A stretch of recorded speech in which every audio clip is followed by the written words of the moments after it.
At work we've got a ticketing system, which we introduced in 2020 as the pandemic was ramping up. My boss made it very clear to everyone, no more walk-ups, unless your computer is so broken that you can't put a ticket in. Most people adhered to that, except one person. Let's call her Sue. Sue is an older lady and is steadfast in her refusal to learn how to use computers. She's very manipulative when it comes to this. Sometimes she'll lure you into conversation, asking how your weekend was, and use that as a segue into "Oh, while I'm here, can you do this for me?" Other times she'll sit out the front of the office in the shared working space and as you walk past, sigh audibly or mutter, hoping you'll say, "Oh, what's wrong, Sue?"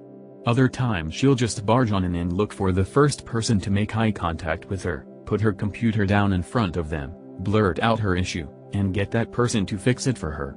Once she even complimented my computer skills to try and get me to drop my guard and create some folders on her desktop. Yes, really. I'm wise to her shit, and will gladly send her out of the office to put a ticket in, and say we'll ask her to come in only if we need to look at her computer.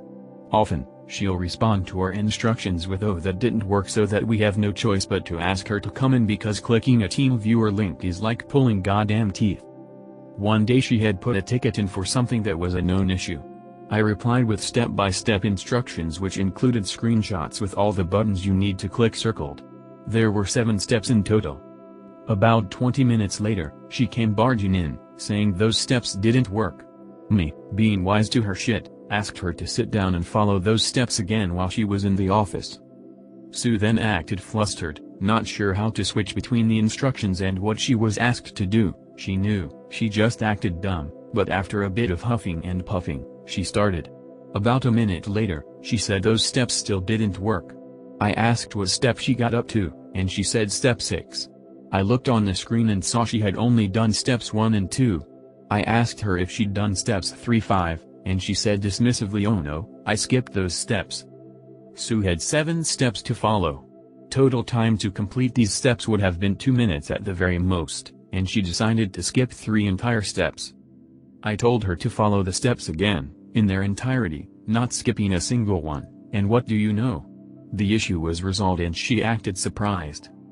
In her spare time, this woman loves to bake, we know, because she's brought us in food before, to butter us up for a barrage of questions a day or 2 later, so she knows the importance of following instructions. She just refused to do them this time because she wanted someone else to do it for her.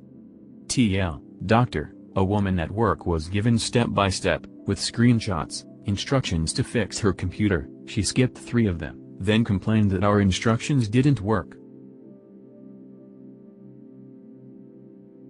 Backstory. This happened more than 10 years ago.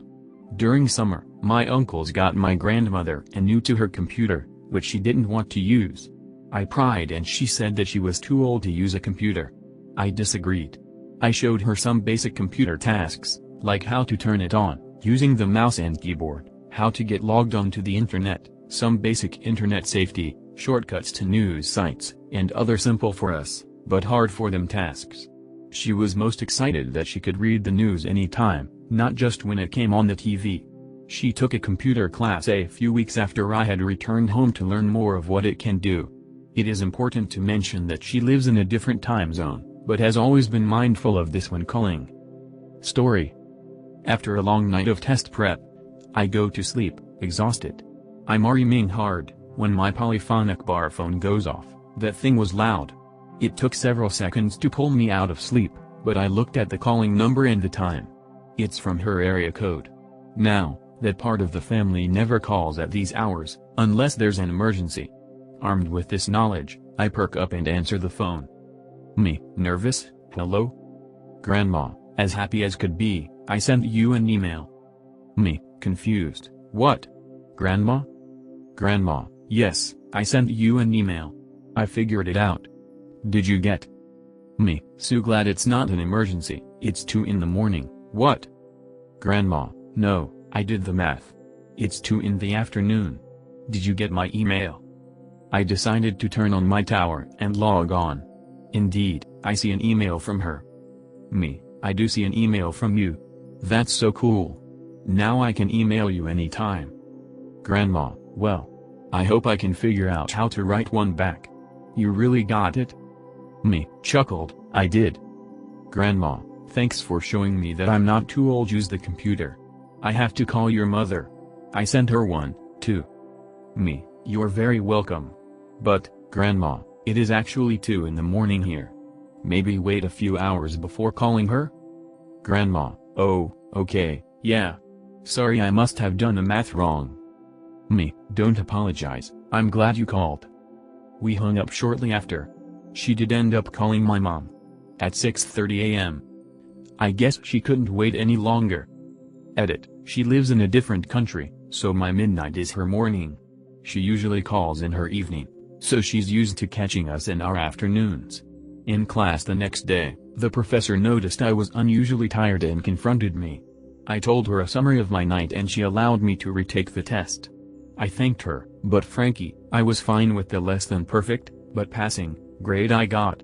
I am enormously proud, to this day, of my grandma for being able to email on her own, and I would never give up that 2 a.m. call. She's had to stop using her computer, due to her legally blind status, over 80% blind, frown. I work in healthcare, but not IT. However, I'm generally the go-to guy for IT stuff in our clinic, and have been deemed the clinic's super user for using our electronic medical record system, essentially making me Tier 1 support for my colleagues. But that's not important for this story. I'm sitting in my office yesterday at lunchtime, and I hear one of my colleagues, Dave, talking to a junior trainee, resident, Bob. Hey Bob. You use Macs, right? We don't use iMacs at work, so I know he's talking about his personal computer at home. I do, replied Bob. Well, I need some help. I bought this gorgeous 27 iMac, and I can't log in. And the conversation fades and I don't hear anymore. Late that afternoon I'm walking with Dave out to our vehicles to head home. Any exciting plans for the evening? I ask. No. I'm going up to the mall to go to the Apple store. I can't log into my iMac. Right. I overheard you talking to Bob about that at lunch. He wasn't able to help. Tell me what your issue is. Well, I have this iMac I bought a couple months ago. When I set it up, I logged in using a code on my Apple Watch, and since then I just type a password to log in. But for the past couple of days, I haven't been able to log in. I turn on the computer, and it starts up. But then nothing. I click with my mouse to get the login box, but then it doesn't respond. I can move the mouse cursor, but I can't get it to do anything else. Hey Dave, have you charged your keyboard? What? The keyboard needs charging? Well, I said, since it's new, I'm assuming it's a wireless keyboard, so it runs on battery power. And for the past couple of years the iMac keyboards and mice don't use alkaline batteries, they have built-in rechargeable ones. There should have been a cable that came with it, and you just need to plug it into the keyboard and a USB port on the computer and you should be good to go. After a few hours you can unplug it again. And for good measures you should probably charge your mouse, too. Give it a go and text me later to let me know if it works. Well, I was wondering what the cable was for. 2 hours later, I get a text, you were right about the keyboard and mouse? Thanks for saving me a trip to the Apple store.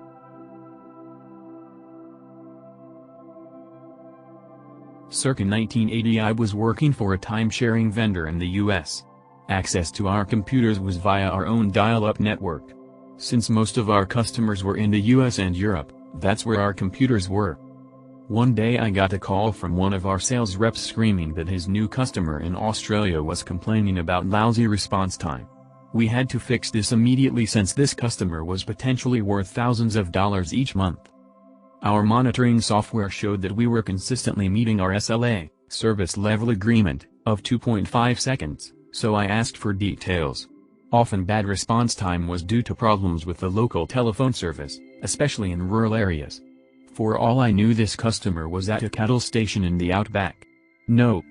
The customer was in brand new office building in Perth, just a few blocks from our access point. Okay, sometimes response time just seems bad, but when you actually measure it, it's within the SLA. Nope. This customer was running a script that issued a set of commands and recorded the response time. His numbers showed it was between 1.5 and 2.25 seconds. So what was he complaining about? And why was he running his own response time monitor? We charged for connect time and usage, so he was paying for what was in effect an extra user that was signed on all day and running this script. Except he wasn't. And he wasn't even complaining. In fact, he was delighted. The salesman was so eager to make the sale that he changed the SLA to guarantee sub-second response time. Since we weren't meeting the SLA, we couldn't bill him. So this customer was using our service for free. The salesman was the one complaining since his commission was based on billing. I sent him an email explaining that the communications link between Australia and the US was via a satellite in a geosynchronous orbit about 22,300 miles above the Earth. Since data travels at the speed of light, which is about 186,000 miles per hour, it took more than half a second just to send the command to us and the response back. That leaves us with less than half a second to process it. In order to meet his SLA, we would have to build a computer center in Australia at a cost of about $1 million a month. We both knew that wasn't going to happen anytime soon.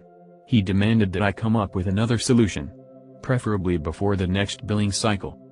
Every few days the sales rep called me wanting to know if I had a solution. Finally I said I had. All we needed to do was figure out a way to send data faster than the speed of light. Kind of like warp drive on Star Trek. I was sure there were a few Nobel laureate physicists who would love to come work for us. I suggested he submit this idea using our formal suggestion process. Management had a better idea. They decided that we really didn't need a sales rep to sign contracts like that without the approval of the technical and legal staff. As far as I know, this customer used our services for free until PCs came along and commercial timesharing went the way of punched cards and paper tape.